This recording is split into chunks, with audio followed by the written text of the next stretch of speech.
Bonjour à tous, bienvenue dans une nouvelle vidéo. Aujourd'hui, changement de décor et de luminosité. Pour ceux qui sont abonnés à ma chaîne, qui ont connu ma chaîne avec ma vidéo de présentation, vous savez où je suis. Donc je suis de retour à Paris, en France. Et aujourd'hui, je voulais un peu dire les 5 choses que j'ai aimées au Canada et les 5 choses que j'ai un peu moins aimées au Canada, que par rapport à l'Europe, j'étais là, ça me manque un peu.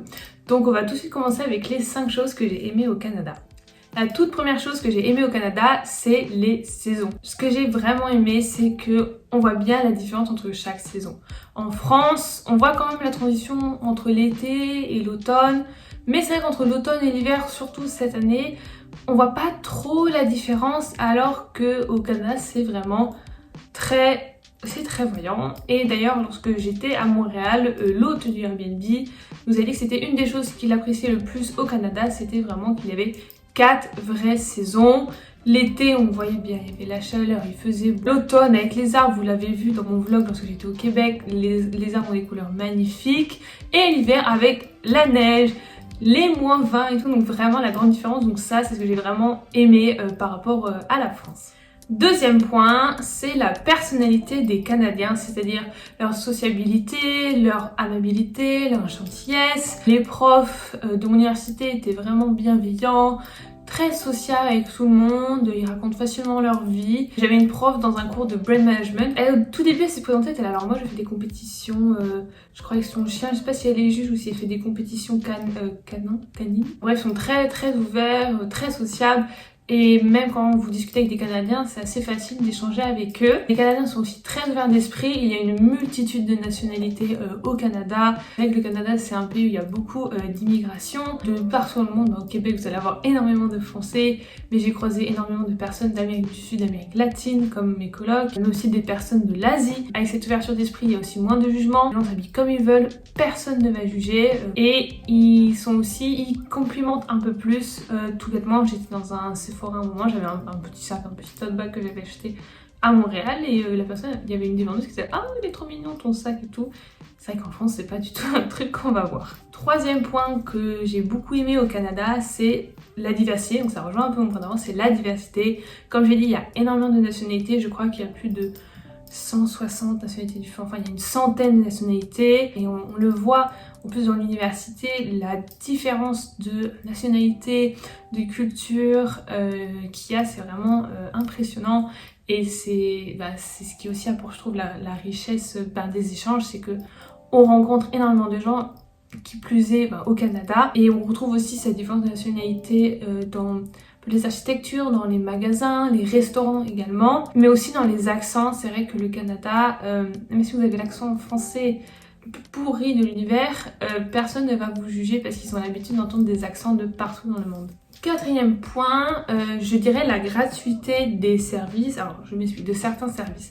Un truc que j'ai remarqué au Canada, c'est que vous pouvez trouver par exemple des fontaines à eau partout. C'est vrai qu'en France, il y en a, j'ai l'impression, un peu plus, mais au Canada, j'en voyais dans la rue, dans les centres commerciaux, il y en avait partout, à mon université, il y en avait partout. Pareil, au niveau des toilettes, j'étais conditionnée, c'est un peu bizarre, mais j'étais conditionnée avec la France en mode, les toilettes dans les centres commerciaux, dans les gares et tout, je dois payer.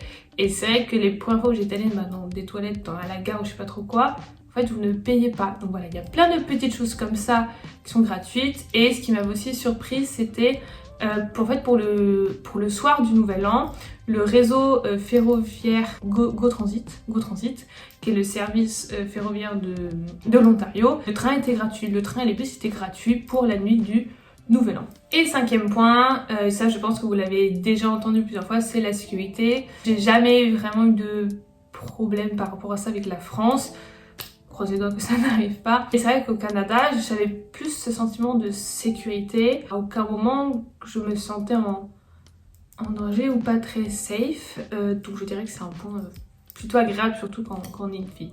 Maintenant, on va passer à la partie moins rigolote. C'est les 5 choses que je n'ai pas aimées à titre personnel au Canada. Donc la toute première chose, c'est que c'est très difficile de se déplacer sans voiture. Je suis quelqu'un qui aime beaucoup voyager, qui aime beaucoup me balader et ça m'a assez frustrée du coup mon échange au Canada parce que tout est loin, donc c'est cher, les transports sont moins développés qu'en France, ils ont quand même des bons transports, hein. Les trains sont quand même grands, les places sont spacieuses et tout, mais les trains sont beaucoup plus longs qu'en France et je l'ai vraiment remarqué lors de mon retour en France. Donc j'avais pris un train pour faire Waterloo-Toronto et j'ai pris un train pour faire Paris-Bordeaux et là j'ai vraiment vu la différence de vitesse. Limite je trouvais que le train Paris-Bordeaux allait trop vite. Donc vraiment c'est assez compliqué de se déplacer sans voiture, surtout si vous voulez aller dans la petite ville à côté. Vous êtes obligé de prendre une voiture parce qu'en transport vous faites je sais pas combien de changements et vous mettez le double voire le triple du temps. Comme le Canada est un grand pays, tout est éloigné, donc pour faire rejoindre de grandes villes ça vous prend 5 heures. Le train met quasiment le même temps que le bus, voire plus de temps que la voiture. Donc c'est vrai que bon, c'est un point que j'ai moins apprécié au Canada. Deuxième point, et ça contredit un petit peu mon premier point dans ce que j'aime au Canada, c'est l'hiver. Même si l'hiver c'est très beau, j'ai pas du tout connu des hivers comme ça en France. J'ai énormément apprécié voir toute cette neige, c'est vraiment magnifique, je trouve que ça change complètement le paysage. Mais c'est aussi un point, au bout d'un moment, j'en avais un peu marre de la neige, du froid, de mettre 36 couches sur soi. C'est vrai que quand on n'a pas l'habitude, ça devient un peu lourd. Donc c'est un point, voilà, surtout que l'hiver au Canada est très long. Quand j'en avais parlé dans ma vidéo, je réagis aux clichés au Canada, donc vous l'avez vu dans le petit i si vous ne l'avez pas vu. L'hiver dure de novembre jusqu'à avril voire mai, ça fait quand même une bonne partie de l'année. Troisième point que j'ai moins aimé au Canada, c'est le système de tips et des prix sans taxe. En France, le prix que vous voyez, c'est le prix que vous allez payer à la fin. Très facile pour faire ces calculs. Là au Canada, vous voyez, je sais pas, une brosse à cheveux par exemple, j'en ai une sous les yeux, c'est pour ça. Vous voyez une brosse à cheveux, vous voyez ok, elle va coûter 3 $, vous arrivez à la caisse et 4 $ s'il vous plaît. On sait qu'il y a des taxes, mais c'est vrai qu'on ne sait pas combien il y en a exactement. Alors, en faisant des recherches, on pourrait savoir, mais c'est-à-dire qu'à chaque fois, il faut calculer combien de taxes on aura. Voilà, on sait jamais vraiment le prix final. Et par rapport au système de tips, c'est vrai que personnellement, je ne savais jamais combien donner. Je donnais toujours à peu près le même pourcentage. Je savais que c'était un bon pourcentage. Mais c'est vrai qu'au final, est-ce que c'est bien ce que je donne ou pas? Et aussi, des fois, on se sent un peu forcé dans certains restaurants, certains cafés à donner des tips. Parce que dans certains cas, le serveur est juste en face de vous, regarde la machine où vous allez mettre le tips et vous êtes là en mode... Donc, et vous êtes là, je pourrais donner un mauvais tips parce que, enfin, un mauvais tips pour eux, vous voyez, même si pour vous c'est quand même bien. Donc c'est vrai qu'on se sent un peu forcé et surtout qu'il y a certains restaurants, en fait au niveau des machines, si vous payez en carte bleue, vous pouvez, si vous n'avez pas d'idée de tips, vous pouvez cliquer sur pourcentage et on vous propose 3 pourcentages. Et il y a des restaurants, après vous pouvez quand même changer le pourcentage, hein, qui commence le pourcentage à 18%. Donc sur une note qui est plus élevée, bah des fois ça va être limite le prix d'un plat quoi, le tips.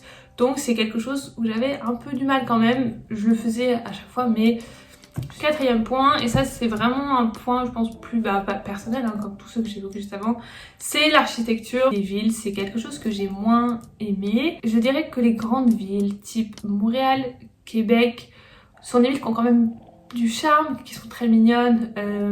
Montréal, il y a plein de quartiers différents, donc vous passez d'un quartier à un autre, c'est totalement une autre ambiance. Québec, c'est une petite ville un peu à l'européenne, je trouvais. Et en dehors de ces grandes villes ou de ces villes un peu historiques, ça manque de charme en fait.